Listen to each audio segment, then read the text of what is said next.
RTO பதவி, DSP பதவி, magistrate பதவி, டிஸ்ட்ரிக்ட் ரிஜிஸ்ட்ரார் பதவி, அசிஸ்டன்ட் கமிஷனர் கமர்ஷியல் பதவி என்று எல்லா பதவிகளிலும் தமிழ்நாட்டில் இன்னும் 25 வருஷம் கழிச்சு எல்லா வடநாட்டுக்காரன் பீகார் இந்திய தாய்மொழியாக கொண்டவனதான் இருப்பான். இந்த நிலைமையை உடனே தமிழ்நாட்டில் எந்த கட்சியும் கிடையாது. நான் ஒரு ஆள் பேசிதான் சட்டத்தை கொண்டு வந்தேன். தமிழ்நாட்டில் 156 கட்சி வாயா திறக்கல.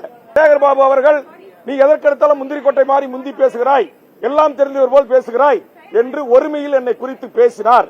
உடனே நான் அவரிடத்தில் சென்று இது போன்ற ஒருமையில் என்னிடத்தில் பேசக்கூடாது, கலைஞர் ஆட்சியில் போட்ட அரசாணையை அதிமுக ஆட்சியில் நடைமுறைப்படுத்தல, 10 ஆண்டு கால அதிமுக ஆட்சியில அது காவல்துறையில டைரக்ட் எஸ்ஐல நடைமுறைக்கு இல்ல, இதற்காக வழக்கு தொடுத்து உயர்நீதிமன்றத்தில் வழக்கை பெற்று நடைமுறைப்படுத்தி வந்தான் வேல்முருகன். இதைத்தான் சட்டமன்றத்தில் பேசுவதற்கு எனக்கு அனுமதி வேண்டும் தான் கேட்டேன். இது எப்படி மரபு மீறிய செயல், இது எப்படி சட்ட விதியை மீறிய செயல், இது எப்படி இந்த பேரவை அவமதிக்கிற செயல்?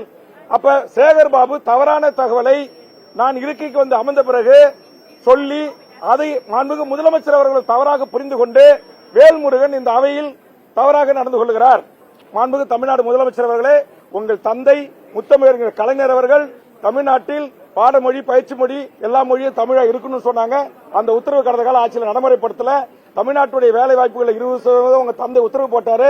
அது அதிமுக ஆட்சியில் ஓபிஎஸ் இருக்கும்போது இந்திய நாட்டை சேர்ந்த எவர் வேண்டுமானாலும் தமிழ்நாட்டுடைய டிஎன்பிசி குரூப் 1 உட்பட எல்லா பதவிகளும் தேர்வு எழுதி வரலாம்னு சொன்னாங்க. அதற்காக போராட்டம் நடத்தி, முற்றுகை போராட்டம் நடத்தி தொடர்ந்து நான் வலியுறுத்தின.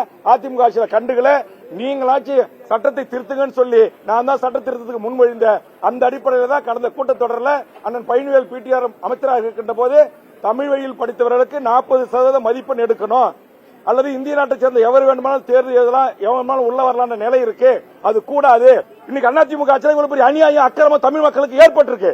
நான் கேட்கிறேன், என்னுடைய நாட்டுக்கு கோட்டாட்சியராக எப்படி இந்திக்காரனை ஏத்துக்க முடியும், தாசில்தாராக எப்படி ஏத்துக்க முடியும்?